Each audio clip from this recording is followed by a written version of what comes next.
ونستغفره ونؤمن به ونتوكل عليه ونعوذ بالله من شرور أنفسنا ومن سيئات أعمالنا من يهده الله فلا مضل له ومن يضلله فلا هادي له ونشهد أن لا إله إلا الله وحده لا شريك له ونشهد أن سيدنا وحبيبنا وشفيعنا وسندنا ورحمتنا ومولانا محمدا عبده ورسوله. أما بعد فأعوذ بالله من الشيطان الرجيم. بسم الله الرحمن الرحيم. إن عدة الشهور عند الله 12 شهرا منها في كتاب الله منها 4 حرم. اسلامی کال دا دے میاشتے نہ شروع کی گی دیتا محرم ہوئی، لکه څنګه چې انګریزی کال دا جنوری نہ شروع کی گی او په دسمبر ختمی گی. اسلامی کال دا محرم نہ شروع کی گی او په ذوالحجہ باندې ختمی گی. دا انګریزی کالم 12 میاشتې دي او دا اسلامی کالم 12 میاشتې دي. او اللہ قرآن شریف کے فرمائی ان عدت الشہور عند اللہ 12 شہرا فی کتاب اللہ 12 شہرا. دا اسلامی میاشتو شمیر دا اللہ دا کتاب و دا فیصلے مطابق 12 میاشتې دي. دا 12 میاشتې دا کال اللہ مقرر کړی دی، دا بندن دی مقرر کړی. دا انګریزی دا 12 میاشتې دا خو انسان مقرر کړی دی. بکرماجیتی یو بل کال دی، دا غیم 12 میاشتې دی. مونږ پښتانه وته اړ په شکال بادرو اسوکه تک مگر وایو. هغه د هندوانو جوړې کړی دی، هندوانو دا میاشتې جوړې کړی دي. بکرماجیت یو هندو تیر شوی دی، هغه ته نسبت دی. خو اسلامی میاشتې دا چا جوړې کړی دي؟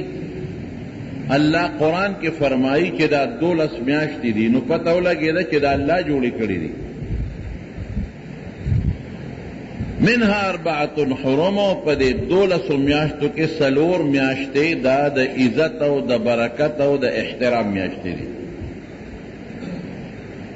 بیا زمونږ دا میاشتې خو د الله د طرف نه دي چې کال کې 12 دي، او هر میاشت یا 10 ورځې ده یا یو کم 10 ده، دا الله جوړې کړي دي ځکه چې دا د سپومې د خطو سره تعلق لري. سپومې چې لومبۍ پیدا شي وروخیږي نو اسلامی میاشت شروع شوه، او چې بیا د بلې میاشتې سپومې راوخیږي نو دا لومبۍ میاشت ختمه شوه. کله میاشت یو کم 10 شي او کله میاشت 10 شي. زمونږ په خلکو کې یو خبره مشهوره ده چې میاشت 10 شي نو وی پوره شوه، چې یو کم 10 شي نو وی نیمګړې شوه. دا زمونږ د خلکو خبرې دي. یو کم 10 پوره میاشت او 10 پوره میاشت. نبی کریم صلی الله علیه وسلم په خپل زندګۍ کې 9 کاله د رمضان روزې نیولې دي. د هغې نه مخکې رمضان فرض نو په دې 9 کالو کې 7 کاله یو کم 10 نیولې دي او 2 کاله 10 نیولې دي.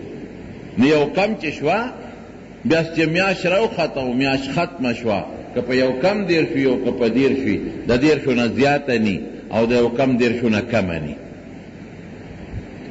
دی میاشت نه د محرم نه اسلامی تاریخ شروع کیږي. د اسلامی تاریخ اوس چا مقرر کړی دی؟ دا د حضرت عمر فاروق رضی اللہ عنہ په زمانہ کې مقرر شو. د نبی علیہ السلام په زمانه کې میاشتې وې و اسلامي تاریخ نو مقرر، د میاشتو نومونه و، د ورځو خپل نومونه و. حضرت ابوبکر صدیق څه د پاسه 2 کاله حکومت وکړو، همقسې خبره پاتې وه. حضرت عمر فاروق رضی اللہ عنہ 2 کاله حکومت وکړ. 2 کاله حکومت نه پس هغه د صحابو میټینګ راوغوښتو، وی دی یو تاریخ شروع کول پکار دی.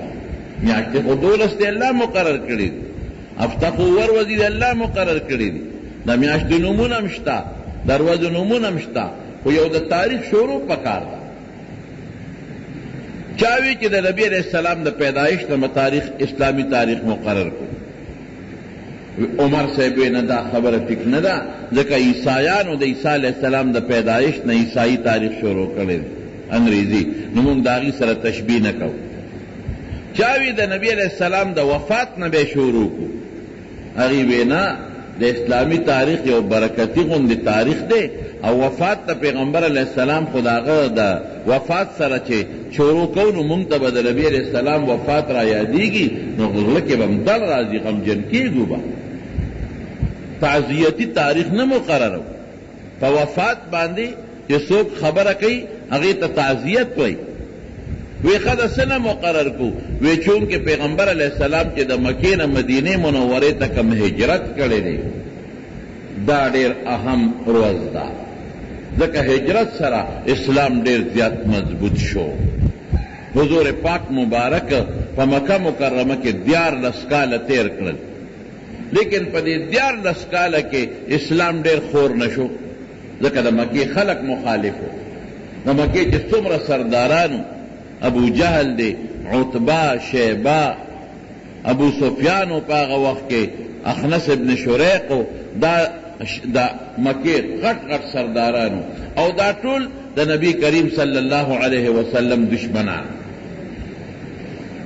او چې پیغمبر علیہ السلام به په مکه کې د دین او د شریعت تبلیغ کو، دعوت به چاله ورکو، دی به مضبوط مخالفت کو. لارو کوڅو کې به خلک کینولیو، ځکه مکې ته خو به د پخوانه خلک راتلل، حجونه خو به جاهلیت زمانه کې جاهلانو به هم کول، کافرو به هم کول، او د بیت الله احترام به دې ټولو کو. نو دا به ټول راتلل مکې ته د بار نه مسافر، دی په لارو کې خلک کینولیو د حج په ورځو کې. وی چې کوم مسافر و قافلې راځي نو دوی پیوي چې زمونږ په مکه کې یو هلک دی او ډېر زبردست جادو یې زده دی. مونږ له خو یې کورونو کې روانې پیدا کړې، پلار د زوی سره او خاوند د ښځې سره، مور د زوی سره، رور د خور سره، ورور د رور سره دشمنان شو. کلی په کلی او کور په کور دشمنی ده. او که تاسو هم د ده خبرې واورېدې نو ډېر خطرناک جادو یې دی، در باندې به اثر وکړي او تاسو له به هم په کورونو کې دشمنی پیدا کړي. نو چې حج نه به څوک مسافر راتلل نو هغې به په غوږونو کې ټوکړې منډلې وه، مالوچ به منډلي وو، ځکه دوی به یارول چې ګورې د هغه خبره داسې ده که عوام د هغه خبره ستاسو غوږ له راوړل در باندې به یې سر کړي. لوی جادوګر. او د نبی علیہ السلام کار بسو هغه چې به 2-3 میلمانه ولیدل د بهر نه، به یې ځان له کړل او هغوی ته به یې واز نصیحت وکړه، چا به ومنه او چا به ونه منه. ګرځېده به نبی علیہ السلام یو کس پسې په 2 کسانو پې. قسم په خدای د مارونو اسلام ډېر په ګرانه خور شوی دی، په اسانه اسلام نه دی خور شوی، ډېر په ګرانه خور شوی دی. او نبی کریم صلی الله علیه وسلم د دې اسلام او د دین دپاره ډېر لوی محنت کړی دی، ډېرې خوارۍ وله کړي دي. نو د مدینې منورې نه 6 کسان رالل. منا کې چې سړی جمر عقبه ورته وایي، زمونږ پښتانه ورته غټ شیطان وایي، چې دا غټ شیطان خلک اولی، دا په لومبۍ ورځ د اختر په لومبۍ ورځ صرف دا یو خلک اولی، او په دویمه او په دریمه درې واړه اولی، خو په آخر کې دا غټ شیطان اولی. نو چې غټ شیطان اولی اوس یو پل جوړ شوی دی، او د هغه پل نه را کوز شي او ښي طرف ته یو کتل، یو راکوټې غوندې زیړ رنګ جومات دی، کوټینۍ غوندې دی. زمونږ د دې جومات د دې کوټې په 4 حصه ډېر پوټې لکه د دې دریوال نه د دې برجې پورې، ځکه زه ورغلی ما پکې مونځ هم کړی دی. کوټینۍ غوندې جومات دی. دا جومات نو د دې جومات نه شاته غونډۍ وه، عقبه عربی کې غونډۍ ته وایي. د دې غونډۍ شاته حضور پاک د مدینې او شپږ کسان ولیدل. د علاقې خلک خو پېژندلی کېږي. اوس که پنجابي او پښتون کېنی نو دې په شکل هم پېژنم چې دا پنجابي او دا پښتون دی. او چې خبرې شروع کی نو ما ته پته لګي چې دا د افغانۍ دی او دا اشتغرې دی او دا دریوال دی او دا تیراوال دی. د خبرو نه پته لګي. دا شپږ کسان نبی علیہ السلام وپېژندل چې دا د مدینې دي. وی ملګرو یو خبره درته کوم خو د ځان له درته کوم. هغې وی ډېره ښه ده. وی کوم دی؟ وی د دې غونډۍ شاته دومره د مکې د کافرو یره وه. د هغې غونډۍ شاته دا شپږ واړه بوتلل. نبی علیہ السلام ورته ډېر په عاجزۍ درخواست وکړ چې زه درته یو خبره کوم دا چې الله یو د شریک نه لري. زه د خدای پیغمبر یم، الله را لېږلی یم چې تاسو ته د الله نیغه لاره وښیم. هغې شپږو کسو چې د پیغمبر علیه السلام خبرې واورېدې خبرې خوښې شوې او وی پیژن چې دا د آخر زمانې رښتونی پیغمبر دی. هغې خدای مسلمانان کړل، ایمان یې راوړ. دا د غونډۍ شاته او دغه ځای اوس په هغه ځای دا زیړ جومات په هغه ځای جوړ دی. بعضې خلکو کې یو غلطه خبره مشهوره ده، وی دا په غر کې دننه جومات و چې سعودي حکومت غر لر که دا جومات راښکاره شو. دا په غر کې دننه نو د غر شاته و. ترکیانو په هغه ځای جومات جوړ کړی و. دا جومات به چا نه لیده د غر نه پورې غاړه. نو چې کله هغه غر حکومت لرې که دا جانو د لار دپاره چې جانو ته شیطان ویشتل او د هغې نه وتل اسان شي، نو دا غر لر شو نه جومات خلکو ته ښکاره شو. نبی علیہ السلام دوی ته وی چاته غږ مه کوئ، د مکې خلک به لوی نقصان درته ورسوي. خو لاړ شئ مدینې شریفې ته او دا ما چې کومې خبرې وکړې دا خلکو ته ورسوئ. دوی لاړل په مدینه منوره کې محنت وکړو او حضور پاک ورته وفرمایل وی آینده کال ځان سره ملګري راولئ، دلته به ملاقات کوو په پلانکې شپه. د حج په سیزن کې هغې ځان سره نور کسان راوستل، څه هغه زاړو څه نور نوې راوستل او نیټه یې ښودې وه ځکه بې د حج نه راتلی نه شو غریبانان. نو اقا ځای کې نبی علیہ السلام ورته انتظار کو او دوی رالل 12 کسانو، هغه هم خدای پاک مسلمانان کړل. نبی علیہ السلام ورته وی دلته غږ مه کوئ څوک به نقصان درته ورسوي. ولاړ شئ او په کلي کې زما دا خبرې خورې کړې. قرآن یې ورته وښو، دا خلکو ته ورسوئ. قرآن خو په عربی کې و، د هغوی ژبه و پې پیدل او ښکلې خبرې ورته وکړې چې الله یو دی، شریک نه لري. د بوتانو عبادت مه کوئ، خور لور قدر کوئ، معاشره کې د ګاونډي قدر کوئ، د مشر خیال ساتئ، د مور پلار ادب کوئ، بدعملي زنا مه کوئ، جواري مه کوئ، غلا مه کوئ، مردارې مه خورئ. ګوره څومره ښکلې ښکلې خبرې دي. د ټولې خبرې ورته وکړلې. دوی لاړل. د دوی یو مشر و حضرت اسعد ابن زراره رضی الله تعالی عنه، د هغه کور کې دوی یو مدرسه جوړه کړه او هغې کې به یو خط کراته او دوی به ورته د دین دعوت چلو او هغې به مسلمانېدل. انصار د مدینې دریم کال باندې 2 کسان د حج په بانه رالل. 2 دغه کسانو محنت کړی، خواري کړې وه، دعوت یې چلولی و، تبلیغ یې کړی و. 2 کسان رالل او د هغې غونډۍ شاته د پیغمبر علیه السلام سره د شپې میلو شو. حضور پاک ورسره خبرې وکړې. هغه هم خدای څه د مخکې نه مسلمانانو او چې کوم باقي پاتې و الله ټول مسلمانان کړل. چې مسلمانان شو اوس تاسو به وایې چې دا د مکې خلک نه مسلمانېدل او د مدینې دا ولې مسلمانان شو. نو یوه خبره خو به درته زه ستاسو له پښتانه وکړم. پښتانه وی د کور لور خور چي نو هغه سي قړمېدنه. د کور د لور خور چا سره قدر نی او د بهر که پواړه جینۍ وي نو په ډېر غټ مهر یې په نکاح اخلي.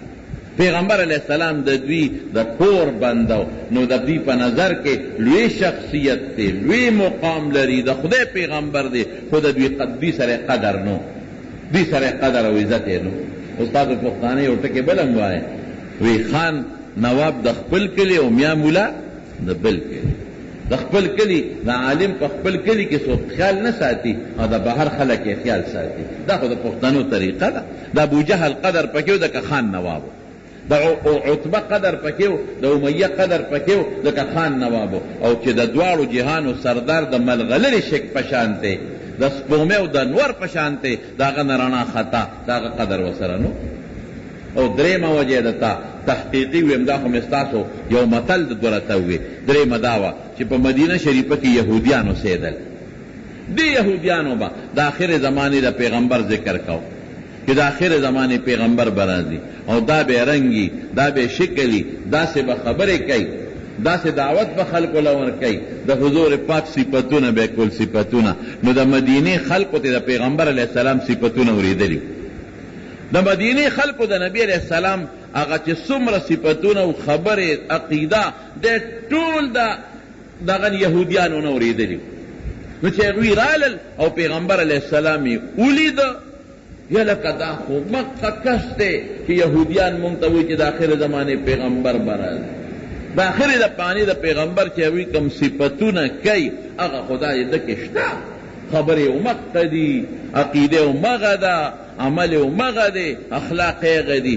دا خو چې هغه یهود مونږ ته وایي چې د آخر زمانې پیغمبر به راځي او هغه به خدای غلبه ورکوي او مونږ به ملګري کیږو نو چې یهودیان یې ملګري کیږي نو مونږ یې مخکې ولې ملګري نه شو هغه یهودیانو چې به د آخر زمانې د پیغمبر کم اوصاف ذکر کول ټول پکې موجود نو به دې ته خو پته وه چې دا د آخر زمانې پیغمبر دی نو دوی په ایمان راوړ او یهود ته خدای وساتل قرآن شریف کې الله فرمایي وکانوا من قبل یستفتحون علی الذین کفروا فلما جاءهم ما عرفوا کفروا به وی دی به مخکې د آخر زمانې پیغمبر له یو شان ثابته و چې راځي به او مونږ به ملګري کېږو او په دنیا به دله خدای غلبه ورکوي وایي چې هغه پیغمبر راغی دی هم پېژانده چې دا د آخر زمانې رښتونی پیغمبر دی نو کفرو به بیا ونه منه کفر یې پرې نو ځکه انصار د مدینې دلادل مسلمانېدل دا دوه یا کسان چې مسلمانان شو نو پیغمبر علیه السلام له دعوت ورکړه دا د ذوالحجې میاشت وه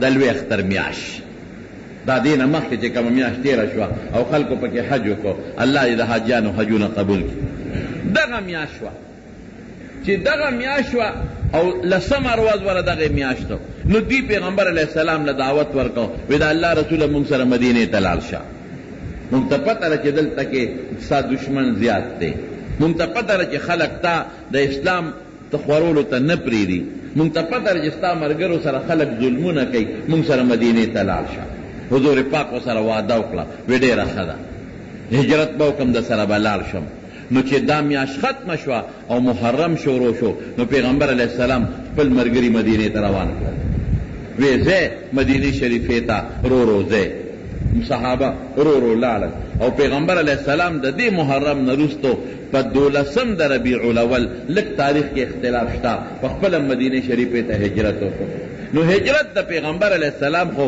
د ربیع الاول لومبی خور چې تاسو ورته وایئ هغې کې شوی دی خو صحابو ته په دې محرم کې ویلي چې تاسو هجرت وکړئ نو صحابو په دې محرم کې په دې میاشت کې هجرت شروع کړی دی او دا اشهر حرم ورته وایي د عزت 4 میاشتې په هغې کې هم دا میاشت ده نو د دې وجې نه هجري تاریخ د دې میاشتې نه مقرر شو دا د هجري تاریخ لومبی میاشت ده او ډیره د عزت میاشتا نبی کریم صلی الله علیه وسلم فرمایي وی د رمضان د میاشت نه پس د برکت او د احترام میاشت ادا ده دا ډیره د برکت میاشت د احترام میاشت او نبی کریم عائشه صدیقه رضی الله تعالی عنها فرمایي وی د رمضان نه پس په رمضان کې به د عبادت ډیر شوق ساته نبی علیہ السلام نورو کې به هم کو خو رمضان کې به ډېر انتهایی عبادت کو د رمضان نه پس که پیغمبر علیه السلام عبادت ډېر زیات شوق کړی دی نو هغه په دې میاشت کې کړی دی د دې محرم په میاشت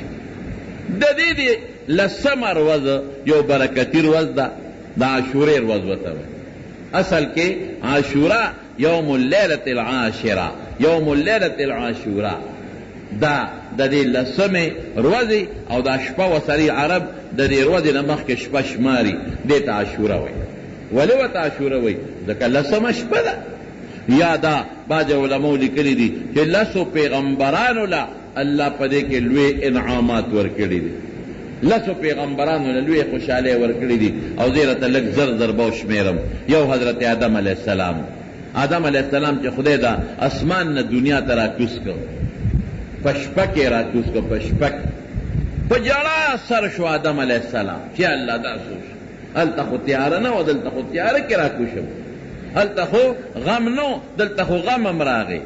هلته اودسماتې نو، دلته خو اودسماتې ته هم ضرورت راغی. هلته خو ګرمي یخني نه وه، الله دلته خو ګرمي یخني راله. هلته خو غم نو، یره نه وه، دلته خو یره هم راله. هلته کې خو ما سره حورې وې، غلمانو او د جنت میوې او خوشحالۍ وې. یا خدایه دا زه دې کم ځای کې راکوز کړم، ځکه په سریلنکا کې راکوز شوی. الله دا څه شو؟ نو الله ته په سجده پرېوت او په ژړا سر شو.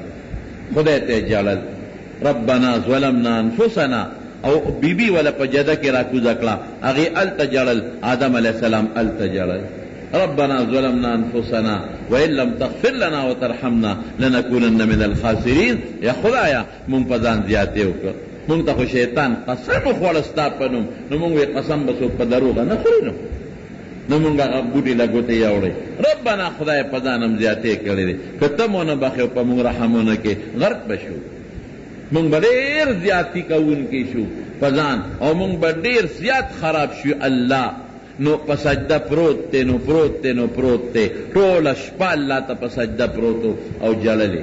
علما لیکي وی که ټوله دنیا اوښکي یو ځای کې، نو داود علیه السلام اوښکو ته به ورسي، ځکه هغه هم الله ته ډېره جړا کړې ده. او چې د ټول انسانیت دا اوښکې او د داود علیه السلام اوښکې یو ځای کې، نو د آدم علیه السلام اوښکو ته به ورسي. ډېر زیاتې وجړل، وجود یې هم لوی دی، 3.5 ګزه پلن دی او 10 ګزه اوږد دی. د داسې انسان اوښکه هم ډېری او جړه یې خدای ته کوله. زمارونو خدای دې مونږ د پریشانو نه وساتي. خو چې کله هم درته پریشاني او مصیبت راشي، نو مونږ به چا ته جاړو؟ به الله ته به جاړو، الله ته به زاري کوو، ځکه تکلیف راوستونکې هم الله دی، لرکوونکې هم الله دی. بیماری راوستونکې هم الله دی، لرکوونکې هم الله دی. غم راوستونکې هم الله دی، خوشحالي راوستونکې هم الله دی. زمونږ ژوند او زمونږ مرګ، زمونږ بچي، زمونږ مال، زمونږ دولت، دا هر څه د الله په لاس کې دي، د الله په اختیار کې دي. او چې خدای ته دې چغه وواله، نو الله په خپلو بندګانو مهربان دی. ګوره چې چغه دې وواله، دا مه وایه چې د ما چغه به خدای نه اوري، اوري، مهربانه دی. قبلی هم دعا د مسلمان الله قبلی، خو که د قبلېدو مختلف شکلونه دي. کله ته چې څه غواړې، نو چې ته څنګه غواړې هغسې یې دله درکړي، او کله یې دله درکړي، خو څه موده پسې یې دله درکړي. هغې کې خیر یې ته په خپل خیر نه پوهېږې. کله چې ته څه غواړې در نه کړي، د هغې په وجه د نه ګناه ورجوي. کله چې ته کومه دعا غواړې، هغې په وجه د نه د دنیا غم لرې کړي. کله دله هغه شی در نه کړي، هغه کې د خیر نی، د هغې په ځای دله بل خیر در کړي. او کله ته وایې خدای دوا مې قبوله نه شوه، ما خو په حج کې موکړه، ما خو په عمره کې موکړه، ما خو تهجدو کې موکړه، ما خو په رجوع او جماعتي کې موکړه، یا خدای ولې نه قبلېږي؟ هغه قبولي شوي، خو هغه دله خدای خیرت ته ساتلي. حدیث پاک کې راځي آخرت کې به الله بندله اجرونه ورکړي، دا ثواب، دا ثواب، دا ثواب. یا خدایا دا نیکې ما خو دونه نیکې نه دي کړې، دا دومره ثوابونه دي الله د سره کړل. الله ورته وایي دا ستا هغه دواګانې وې چې تا ما نه غوښتې، ډېر ورځې له مې دله ساتلې وې. تا وې زما دوا قبوله نه شوه، قبوله نه شوه، اما قبوله کړې وه، خو 2 ورځې له مې دله ساتلې وه. دا سړی به یا الله چې یوه مې هم نه وې قبوله، څه خبره؟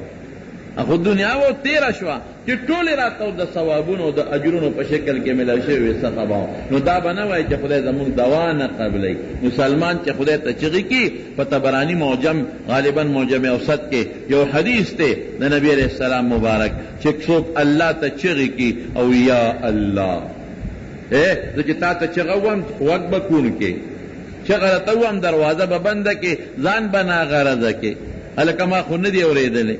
ولې؟ ځکه چې چغه وم خو دنه به څه شی غواړم، څه شي ته به مې جتي، او ته به یا شومې، یا به د سره وینه، یا به د را سره روانئ. نو خدای خو نه شوم دی او نه ورسره د څه شي کمی شته. نو چې الله ته چغه ووې، نو خدای ځان نه بې پروا کوي. ته یو ځل وې یا الله، نو الله دله 3 ځله آواز در کوي، ولې بنده، ولې بنده، ولې بنده. حاضر یم که نه؟ چا به څه وی؟ حاضر یم که نه؟ چا به څه وی؟ حاضر یم که نه؟ چا به څه وی؟ ته یو ځل آواز کوې، الله 3 ځله درته آواز کوي. الله د بنده په چغه ډېر خوشحالېږي، الله د بنده په جړه ډېر خوشحالیږي. الله د بنده په غوښتو باندې هم خوشحالیږي. ای بنده وی ته په غوښتو ځان مه ستړی کوه، دا مو وایا چې زه وغواړم نو زه به ستړی شم. ته په غوښتو مه شرمېږه، زه په ورکولو نه شرمېږم. ته په غوښتو مه شرمېږه، په سوال خلک شرمېږي. زه ستا خپل رب یم که نه، زه خو پردی نه یم. الله څومره ښکلې د مینې خبره کوي. زه خو ستا خپل رب یم. یا لکه مونږ د خپل رور نه غواړو که نه غواړو؟ رور نه سړی غواړي نه شرمېږي، پلار نه سړی غواړي نه شرمېږي، خپل تره نه غواړي نه شرمېږي، د خپلې مور نه غواړي نو نه شرمېږي، او چې پردي نه غواړي نو خلک شرمېږي. نه الله وایي مه شرمېږه په غوښتو، زه پردی نه یم، ستا خپل رب یم. ما پیدا کړی که نه. ما یو ماشوم چې یو ګوډاګي جوړ کړي، د خټو ګوډاګي، یو ماشوم د خټو ګوډاګي جوړ کړي، او ځکه نه ته ولا ګوډاګي مات کا، او ماشوم پې خفه کېږي او که نه خفه کېږي.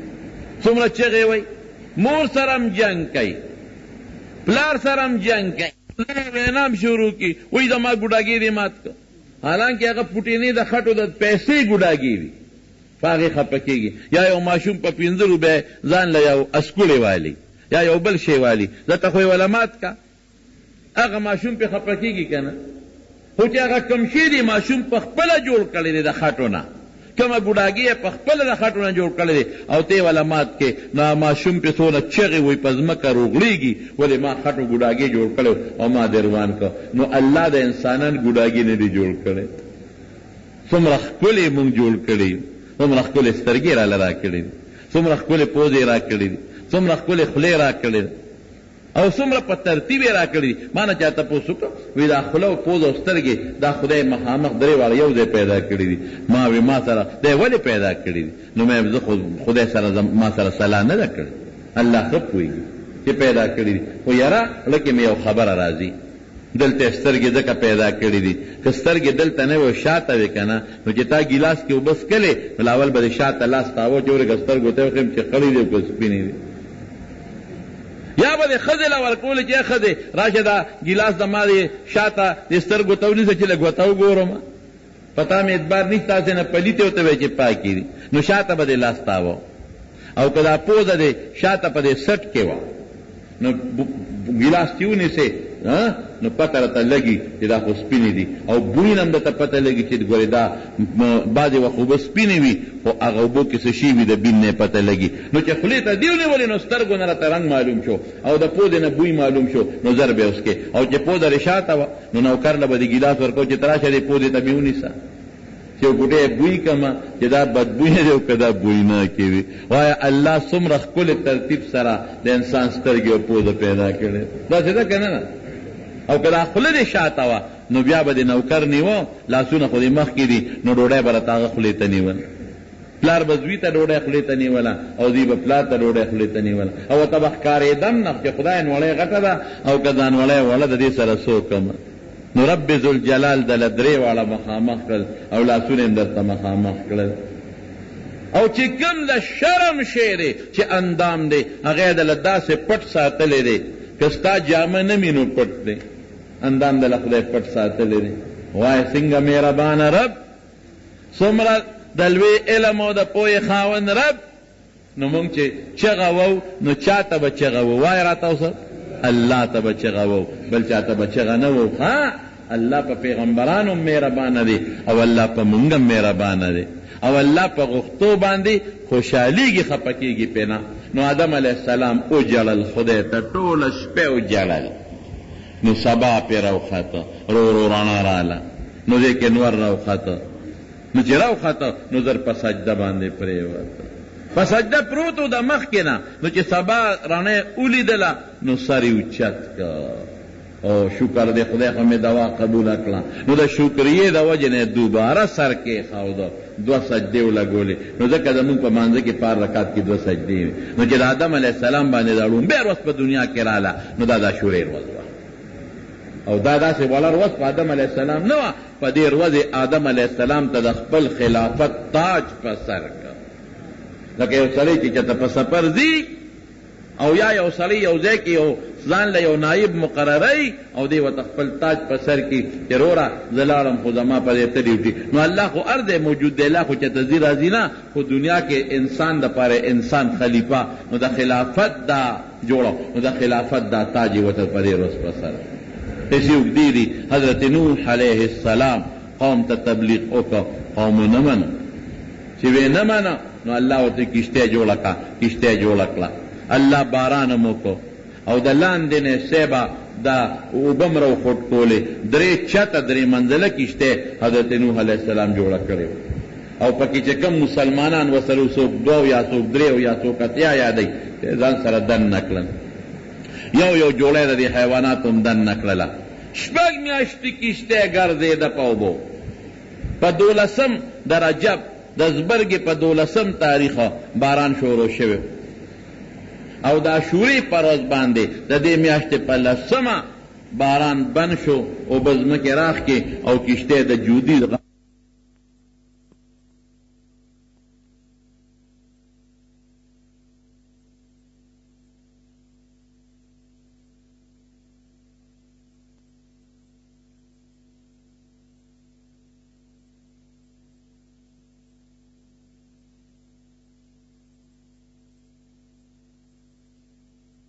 او مونږ به دې کشتۍ سره څه کوو؟ خوراک خو دومره دی چې دا 6 میاشتې وشو، بیا به څه کوو؟ زمونږ کشتۍ پکې وونلي، هر چا سره فکر یې په جودي غر په دې ورځ ودرېدله. حضرت ابراهیم علیه السلام چې نمرود بادشاه اور ته وغورځو، ټال یې وله جوړ کړ، ټال، او په هغه ټال باندې کېنو او اور ته یې غورځو. دې کې یو خبره کوم ضروري ده، ځکه یې درته ویم ټال نه اوچتی ده، داسې خو ورغورځولی نه شو ځکه اور دومره تیز و چې مرغۍ پې برابر نه شو والي. په میاشتو یې خشاکونه را چلولي او ډېر خطرناک اور و. نو دا به چا ورغورځو؟ د هغې خو ډېر لوی تو شیطان ورته چل وښاو، ورته یې وې په یو ټال یې کېنوه او داسې وکړه چې ټال له به جوټه ورکې، د اوسپنې ټال به نو چې ټال خو سوځي نه، نو چې ټال له جوټه ورکې او هغه د دریا د اور میاشته شي که نه، نو دلته کړي وشلوې نو دا ټال سره به دې اور ته ورغورځېږي. نو چې ټال دی اوچته او ټال نه اوچتېده. اوس به څه کوي؟ دې زور ورکوي ټال نه اوچتېږي. شیطان د انسان په شکل راغی، وی ورشه جینکۍ راولې سرتور سرې او دلته یې ودروې. چې هغې جینکۍ راوستې سرتور سرې نو ټال ولقېده.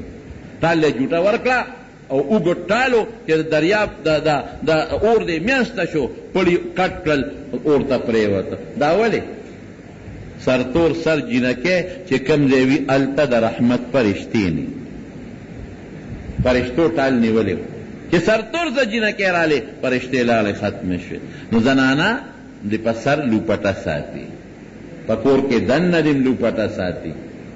بار خو پرېږده، بار خو به پړونې په سرئ، برقه به په سرئ، خو کور کې دننه دې لوپټه ساتي. زمونږ جینکۍ د خدای نه یېرېږي، نوې تهذیب یې نیولی دی. په بازارونو کې سرتور سرګرد لوپټه خو څه کې، پړونې خو څه کې، برقه چې لوپټه خو څه کې چې مټې م ښکاره کړي، مرۍ م ښکاره کړي، څټې م ښکاره کړي. فیشن دی، فیشن ښه دی که الله ښه دی؟ الله د خدای فرشتې، د خدای رحمت. ته به د مرګ نه ځان بچ کې، دا وجود به دې قبر ته ځي او که به نه بیا به څه کې؟ او که دنیا کې در باندې خدای خپل قهر نازل کړي نو بیا به څه کې؟ او که داسې بیماري در باندې ولګوله چې د هغې اړو علاج نه نو بیا به څه کې؟ وره دا وجود مونږ له خدای را کړی دی. نو چې الله د دې وجود د پټولو کومه طریقه ښولې ده نو مونږ به د الله منو، په دې کې به انشاءالله زمونږ خیر وي. ابراهیم علیه السلام اور کې پروت و 40 ورځې. نو چې اور نه کله روت خدای ګلې ګلزار کپې دام د عاشورې ورځ وه. حضرت موسی علیه السلام د فرعون سره مقابله راله، چې مقابله د فرعون سره راله، جادوګران فرعون ورته وی ته جادوګرې؟ ځکه موسی علیه السلام ته وی څه نښه ده سره شته ده پیغمبره؟ وی یو. وی څه نښه ده؟ الله ورته نښه ښولې وه، بس کونټه یې غورځوله. چې کونټه یې غورځوله د هغې نه یو اجدها ښامار جوړ شو او لاس به یې ترخ کې ورکړه نو هغې نه به رڼا تله. دا د برس مرس پې نو لکه د بټرۍ رڼا به تې تله. فرعون ورته ته غټ جادوګرې. ورېږه مصر د جادوګرو ډک دی زم دله جادوګر راولم پته به دې ولګي وی ډېره ښه فرعون اعلان وکړه په مصر کې وی چې کوم غټ غټ جادوګري ټول راشئ جادوګر یې راغونډ کړل وی د موسی مقابله به کوئ هغه د کونټۍ نه مار جوړوي هغې وی مونږ هم جوړولی شو خو بادشاہ سلامت که مونږ په موسی علیه السلام پړ کو او مونږ پې غلبه را کړه نو څه به مونږ له به انعام راکې که نه وی انعام به هم در کوم او زه به هم د سملو ممبران کم انکم لمن المقربین ما ته به نږدې یې بیا زما به نږدې خلک یې ډېره ښه شوه یوم الزینه د اختر ورځې مقرر کړه اختر پر ورځ خلک وزګارئ ټوله دنیا راغونډه شوه جادوګر رالل جادوګرو خپل پړي او خپلې امساګانې غورځولې او څه نظربندي غوندې کوله هغې نه واقعي ماران جوړ شو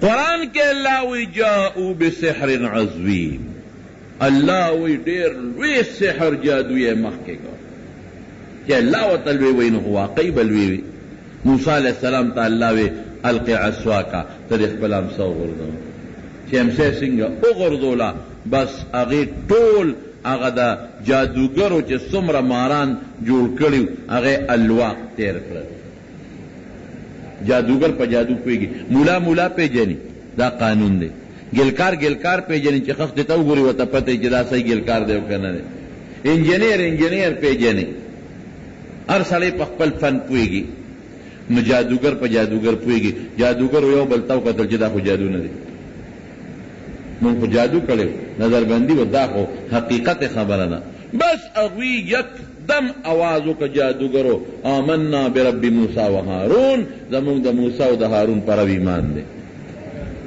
بس دا خو جادو نه دی دا خو د خدای پیغمبر دی دې ته خو معجزه وایي جادو مونږ پیژنو فرعون ورته وی تاسو صلاح کړې وه دا ستاسو مشر دی دا جادو راته همده خولی دی پرېږدم هم چېته لاس او خپې به دنه پرې کوم خو الله وړې ښې لاس او ګس خپه هغې څه وې ګوره چې ایمان راشي زړه مضبوط شي یقین مضبوط شي هغې وې ځه مړه خپل کار کوه که ته مړه کې چېرته به ځو خپل خدای له به لاړ شو انا الی ربنا منقلبون مونږ به خدای له ځو هېڅ هم نشي کولی بس فرعون خدای نورم ډېر خلک مسلمانان شو او بني اسرائیل خو د مخکې د مسلمانانو فرعون لښکر ورپسې موسی علیہ السلام الله سره مشوره وکړه الله په کم خوا ځم وی په دې لار ځه جادوګر مسلمانانو بني اسرائیل ټول روان چې تلل فرعون سره د مضبوط لښکر ورپسې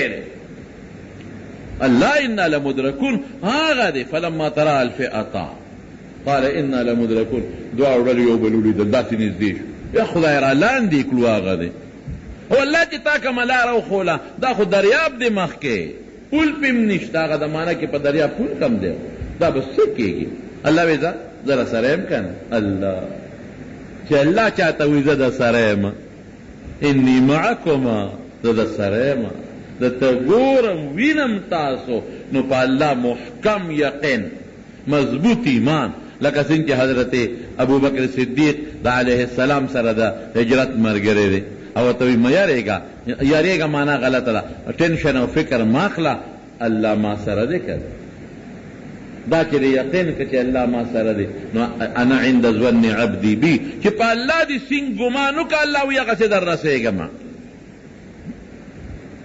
چې څنګه دریاب ته راورسېد فرعون خو پسې دی الله موسی علیه السلام ته وی کونټۍ مې سره در کړې ده چې دریاب له یوسه چې کونټۍ دریاب له یوړه 12 لارې پکې جوړې شي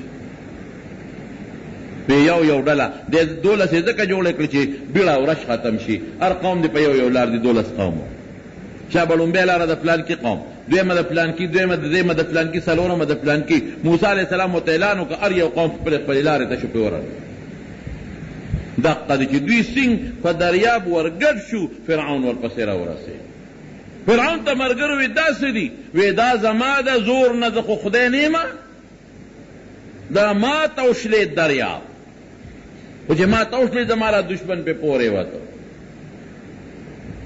جبریل علیه السلام نبی علیه السلام ته فرمایي وی دغه ځای کې فرعون هم لږ تردد وکړو په خپله خو پوه قوم ته خو چالاکي وکړه خو پیو میں اس اونی و او دیکا میں ورکڑا اس پہ نتا اس چرا ورسید پہ نتا میں اس اونی و دیکا میں ورکڑا ورمخ کے میں کر سنگ دا دریاب دے میانستا شو سرا دا ٹول لخ کرا نو موسیٰ علیہ السلام بیا پورے ہوتے ہو اللہ و تویدہ دریاب لکونٹے یوسا کہ کونٹے سنگ یوڑلا دریاب پر آیوزے شو فرعون سرا دا ٹول لخ کرا غرق شو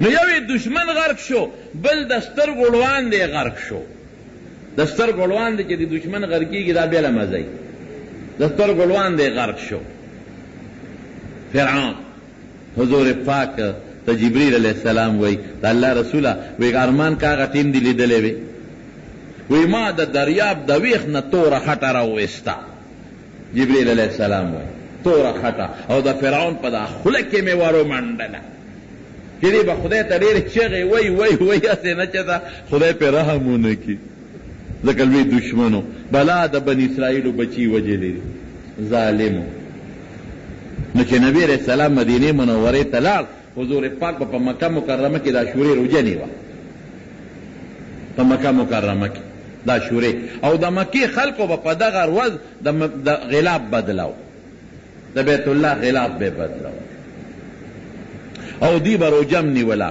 نو نبی علیہ السلام تا اللہ وی تم روجہ نیسا دا روجہ فرض وا صحابہ بم نیولا دا رمضان روجہ نوی فرض نو چه نبی علیہ السلام مدینه منوره تلال نو مدینه کی یهودیانم پا دیر وز روجہ نیولا نو حضور پاک تے تپوسو کو وی تاسو دا پدیر وز روجہ ولی نسے وی پدیر وز زمون پیغمبر موسیٰ علیہ السلام لخدای نجات ورکڑی او زمون دا پیغمبر دشمن فرعون اللہ پدیر وز پا دریاب کے ہلاک کڑیو نو منگا دا اللہ دا شکریہ و دا خوشحالے دا پجنا روجہ نیسو نبی علیہ السلام صحابہ تاوی وی من خوبا مخیم نیولا اسیم نیسے وی تاسو دا موسیٰ علیہ السلام تابیداری کوئے خو پا غلط ہے کوئے روجہ خوٹک دنی سے پاگا چی کم دین دے غم ندے خپل کرے نحنو حق بی موسیٰ من زیاد مناسب جو چی من دا غتا بیداری وکو صحابہ تاوی دا روجہ نیسے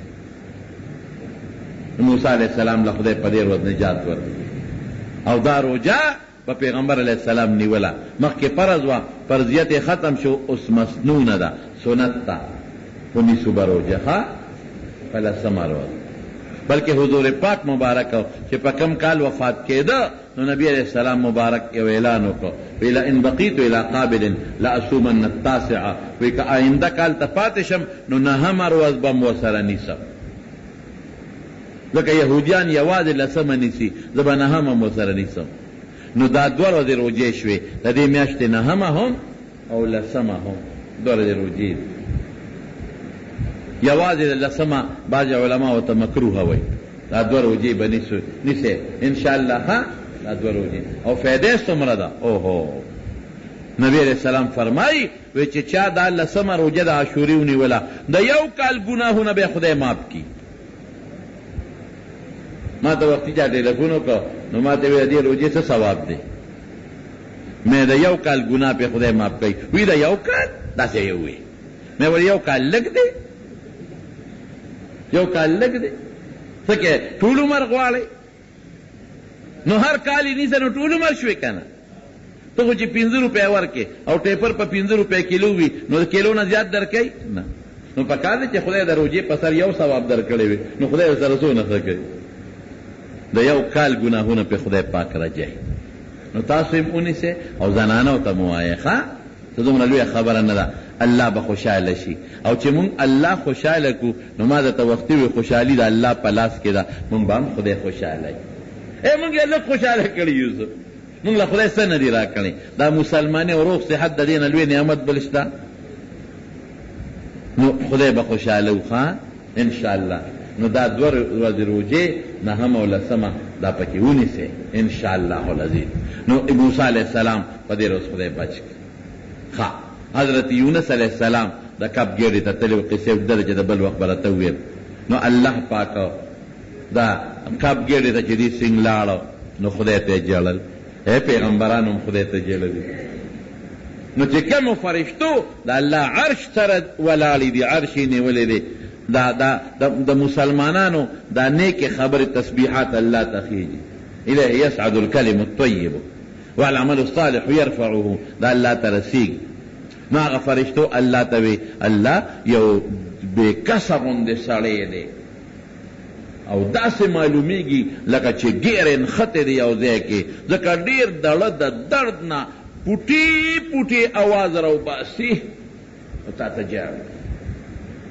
فنادى في الظلمات ان لا اله الا انت سبحانك اني كنت من الظالمين پتیارو کې د کب د ګیړې د دریاب د شپې د ویخ د دریاب پتیارو کې تا ته چغې وینو او تا تسبیح وینو او وی چې توبې ته وباسي نو خو داسې ده لکه چې چا څوک نیولي کلک او مری ولا خپه کړي ځکه ډېر بې کسه معلومېږي او ډېر بې څوکه معلومېږي الله ویو دا زما یو بنده دی یونس د کب ګیډه کې مې قید کړی دی او دې وخت کې کب په اومه ځمکه کې په توره خټه پروت دی او دې بنده د کب په ګیډه کې د کب په اینه ماته سجده لګولې ده او جاړي الله معافی کړه الله معافی کړه بس الله وی ښه کب ته حکم وکړي په دریاب په غاړه یې راوغورځوه دا څه منګله قصه نه قرآن کې ده په غاړه یې راوغورځوه دم د شورې راوځو حضرت ایوب علیہ السلام چې بیمار شو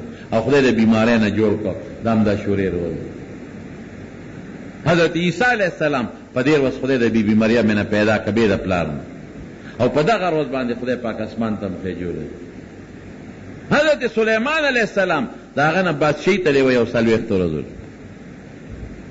یو ځای کې جهاد وکړ یو غټ کافر یې مړ کړ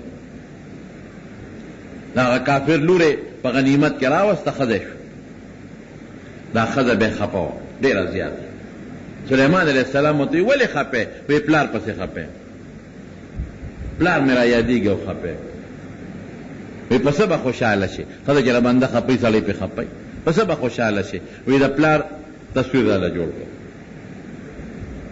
نو تصویرونه جوړ په هغه زمانه کې جایز پیریانو به تصویرونه والا جوړو یعملون له ما یشاء من محارب وتماثیل وجفان کالجواب وقدور راسیان پیریانو ته حکم وکړ هغه سړی چې کوم پیریان خو ماهر وي هغه سړی پیژنې چې ما وجلې د کافر د هغه یو تصویر جوړ کېدل دې ته ولګل بیت المقدس کې تصویرونه پراته وو ځکه جایز و هغه زمانه اوس حرام تصویر یې جوړ دې ښځې به د هغه پلار هغه تصویر ته سجده لګوله خو سلیمان علیه السلام پې نه وکړي څوک یو میاشت شادي څوک 40 ورځې سلیمان علیہ السلام او د سماتی له تلو چې کومه ګوته وه هغې بلې بیبي وه هغې له یې ورکړه دا ګوته ونیسه زه او د سماتو دې د سماتي له لاړ یو شیطان د سلیمان علیہ السلام په شکل راغی یو پیری او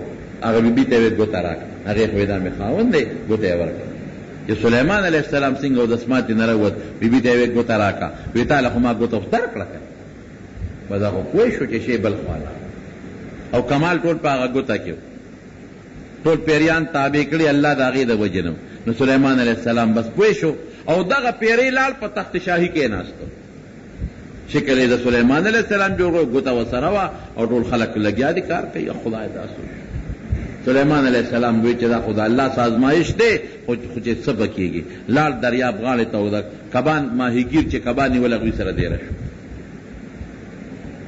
شیطان چې دی پیری هغه حکمونه چلول خو غلط به چلول خلکو ته یې ښځو سره د بیماری په وخت کې نږدې کېږي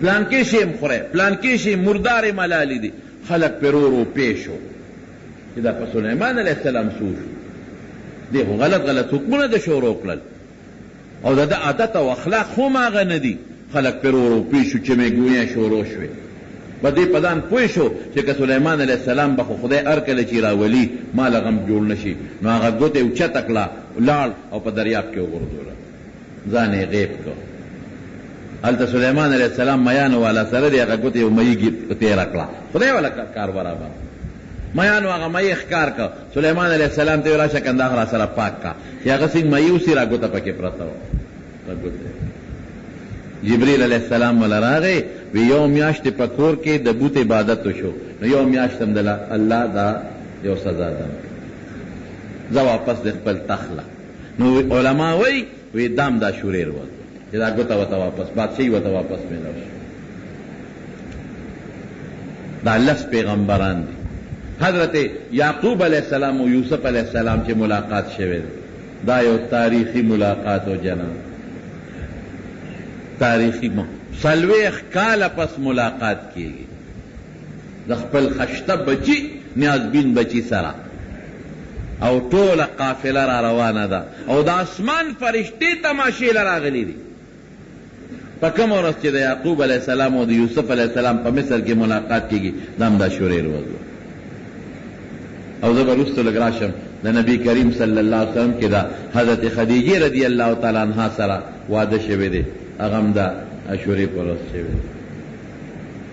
او د دنیا د تاریخ لوی ظلم هم په دې ورځ شوی دی، د دنیا د تاریخ لوی ظلم چې هغه د رسول الله صلی الله علیه وسلم نیازبین بچے نوسے حضرت حسین رضی اللہ تعالی عنہ هغه هم په کربلا په میدان کې ظالمانو په دقه ورځ شهید کړی.